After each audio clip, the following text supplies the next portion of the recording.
Hello, magandang umaga sa inyo lahat. Magandang umaga po. So, resume tayo sa shoutout, no?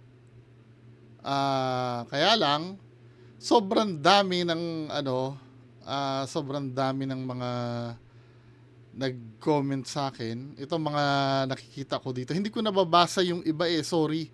Kasi absent ako ng isang araw Katulad dito ni Ma'am Alim Alim. Ito mga nakita nyo lang, Rafael Bitara, shoutout sa inyo. Si Apps Aji, Ma'am Alim Alim na mention ko na, no. Ang dami. Kung magpapa-shoutout kay start ulit tayo. Sorry, hindi ko mababasa, sobrang dami na kung iisa-isahin ko. Sorry po ha. Sige, kung message ulit kayo sa akin kung magpapa-shoutout kayo. Kasi hindi ko na maibabalikan to, men. Ang dami na nito, oh. Diba? Anyway, proceed muna tayo dun sa main topic natin ngayon. Kilala nyo si Marinduque Online TV? Yung nagtatanggol kay FLM. Ito may mga siya may mga content siya kay FLM, then tinitira niya si MG. Naalala ko mga kababayan, tingnan nyo ho yung nare-react ko ito before Ito yung sa Marinduque, wait lang. Marinduque Online TV siya yon, yung journalist di umano. mga kababayan, Diba? tingnan nyo ho yung pagmumukha ni vlogger na ito na si Makagago. Ha?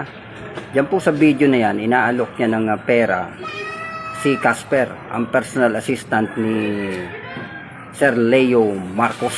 Ha? Parang ino-opera niya na magpunta daw sa kanya at umawit. Ha? Kumbaga, awitin ang lahat ng kinalaman ni Casper sa mga sekreto ni Francis Leo Marcos. Di ba? Tingnan nyo ho ang attitude nitong si Makagago. Tapos sasabihan pa ho nila si Francis Leo Marcos na may something. Hindi, ito kasi, sir, yung pag-offer ni MG, sa public niya ginawa yan. Totoo naman talaga na may yan. May libuti nga sa public niya ginagawa yan hindi sa likod ng mga tao 'Di ba? Ako wala akong nakikitang mali diyan. 'Di ba? Magsalita ka, sige, hindi kita pababayaan, 'di ba? Kaysa ganito, magsalita ka ng imbento, 'di ba, ng scripted, babayaran kita. Hindi ganoon. Buti nga sa public niya sinasabi yan Kaya sa totoo lang, let's say halimbawa, nasabihan si Casper na nabayaran. Kahit pa sabihin mong nabayaran yun, i-check mo pa rin kung totoo yung kung totoo yung sinasabi 'Di ba? Walang bearing ito na ano ba itong journalist na ito? Anyway, hindi naman ito yung topic. Basta nagsasalita siya against sa mga kalaban ni FLM. Binanatan niya rin sila doon si Bastian, ito. Sa totoo lang ho mga kababayan, Saan ba yun? ako ho ay nagtataka kung bakit. Ito yun. Alam nyo mga kababayan, ako'y nabivisit na dito sa 4 na vlogger na ito. Itong gumamit ng pangalan ni Francis Leo Marcos. Sumakay lang sila sa kasikatan ng tao. Parang ikaw yung gumagawa nun, sir Unang-una, hindi ka naman talaga kilala Ito si Food Genius, si MG. Kilala ng kritiko ni FLM yan. Ikaw yung sumasakay, men.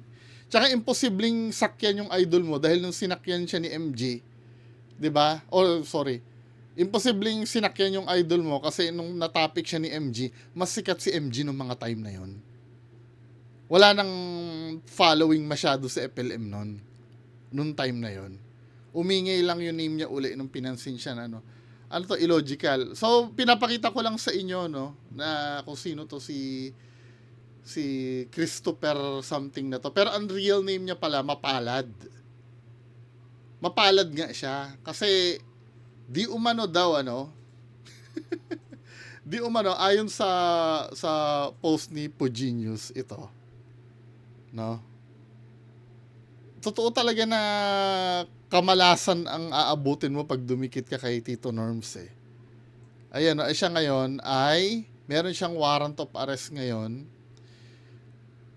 'Di ba ito si Christopher De Los Santos pero Mapalad pala ang name niya. Ito pala siya, oh. Pinost ni Food Genius yung warrant of arrest niya.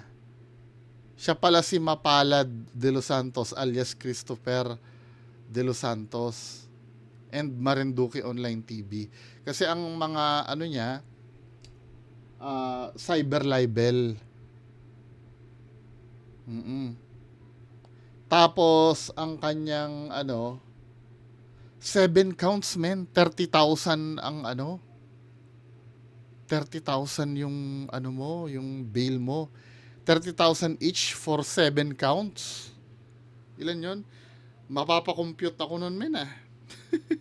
Dito nga tayo sa luma ko cellphone.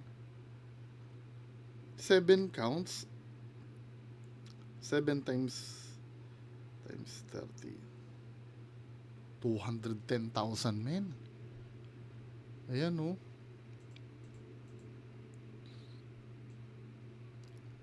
The bail for the release of the accused in case is fixed at 30,000 each for 7 counts. Pero may nakita ako dito, hindi ko naintindihan eh. May mga listahan dito ako nakita. Doon sa original nag-post, I don't know, disclaimer ha kung totoo ito. Ito yung mga listahan eh. Ilan ba ito? 1, 2, 3, 4, 5. Pero kung makikita niyo yung bilang dito, men, oh, may 30, 31, 32. May criminal case, oh. Hanggang 34. Baka hindi pa nasa-serve yung iba na warrant. Ito nakalagay 30, 31, 30. So meaning 34. As of this picture, ha. Ito puro siya yan eh. Mapalad de los Santos, aka Christopher Mapalad. Di ba? Mapalad. Di ba? Yun ang name niya, Marinduque Online TV. Puro cyber libel. Ito, number 34. Baka ang nilabas lang ay 7 sa warrant of arrest. So, granting na 34 yan, ang sakit ng ulo nito, men. Tapos 30,000 each ang bail. Each count, 30,000 times 34, 1 million. Wala, nag-assume lang ako. 7 lang po yung yung may bail na yung doon sa warrant of arrest. 7 lang yung nakalagay doon eh. 7 counts eh ito. 'Di ba? Pero kung 34 yun tapos 30,000 each, 1 million ako. Kaya sometimes yung pagsasalita kasi sa ito yung mahigpit kong pinag-iingatan talaga yung pagsasalita online eh. Yung pagsasalita ng libelous. 'Di ba?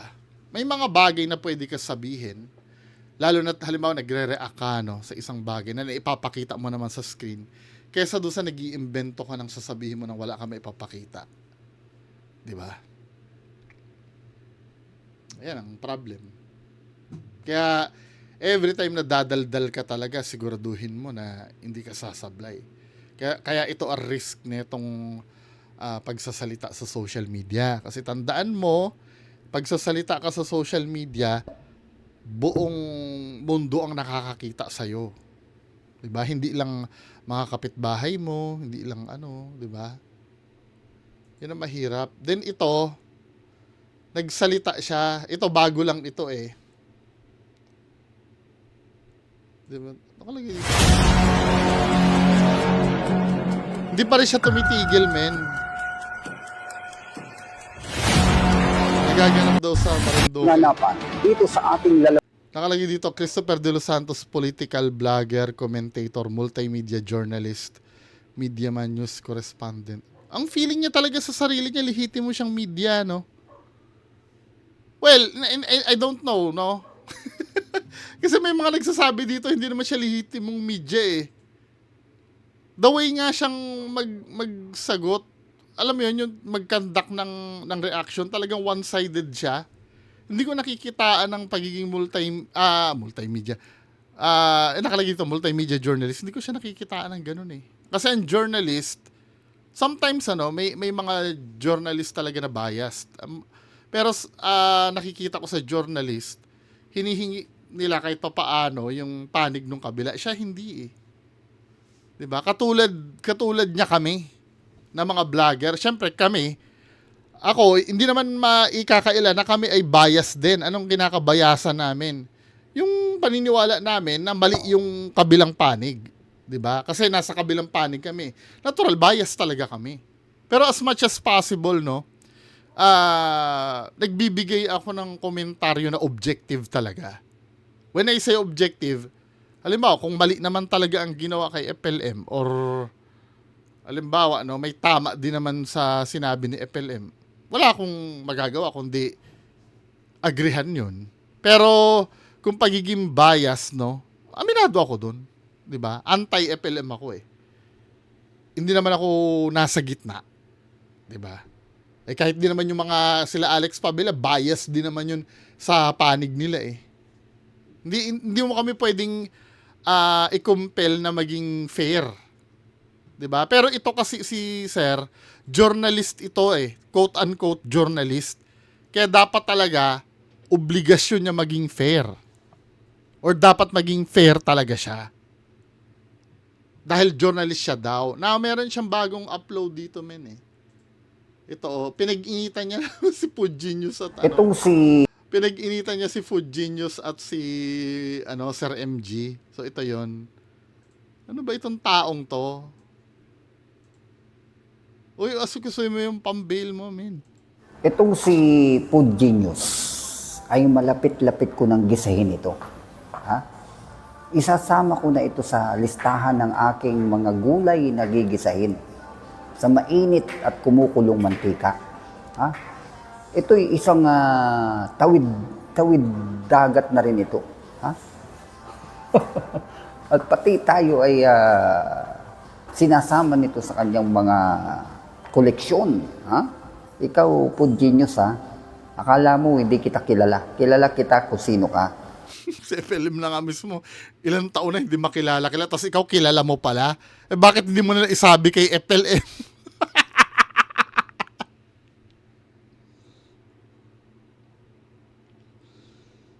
Ay, Diyos ko. Kilala mo pala, hindi sabihin mo kay FLM para makasuhan na yan si Puginius.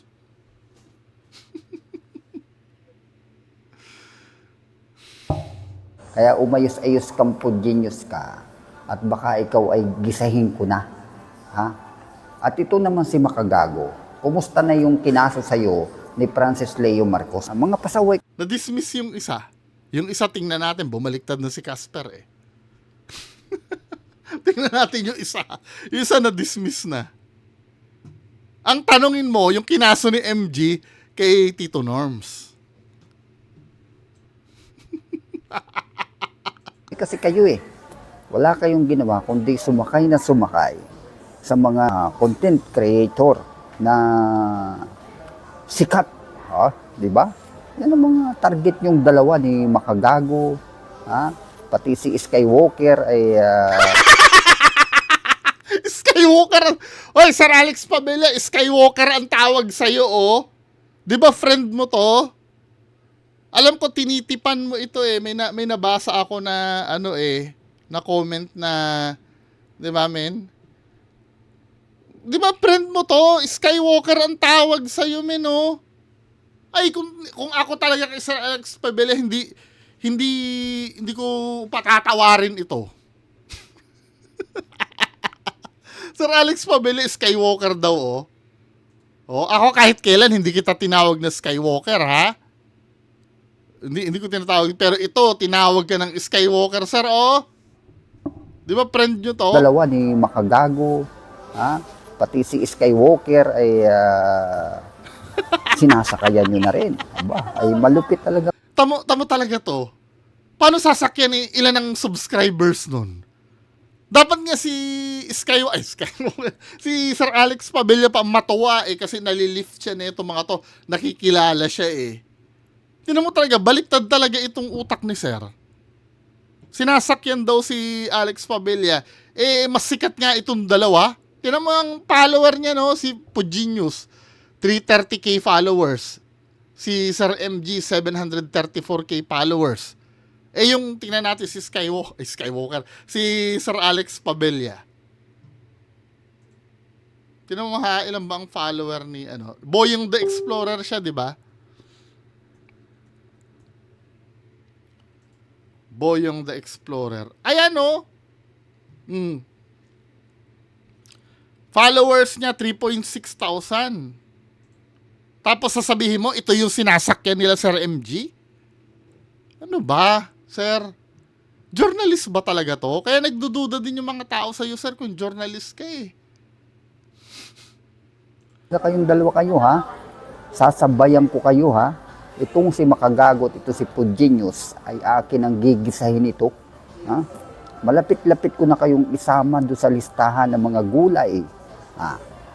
Nagigisahin ko para may bago na ng mga flavor. Ha? O, Makagago at Pudginius. Ang sarap-sarap yung pag-untugin na dalawa eh. Ha? Akala nyo hindi ko kayo mga kilala. Kilala kita, Pudginius, kung sino ka. Kahit magtago ka pa dyan, sa dami account mo na yan na ginagamit na Pudginius, akala mo hindi kita kilala. Kilala kita. Anak ka ng 7 kambing ni Juan de la Cruz. Ano daw? Hindi, wait lang. Paano kaya, curious ako, paano niya gigisahin si Pudginius? Anong igigisa niya? Anong katiwalian ang ginawa ni Pudginius?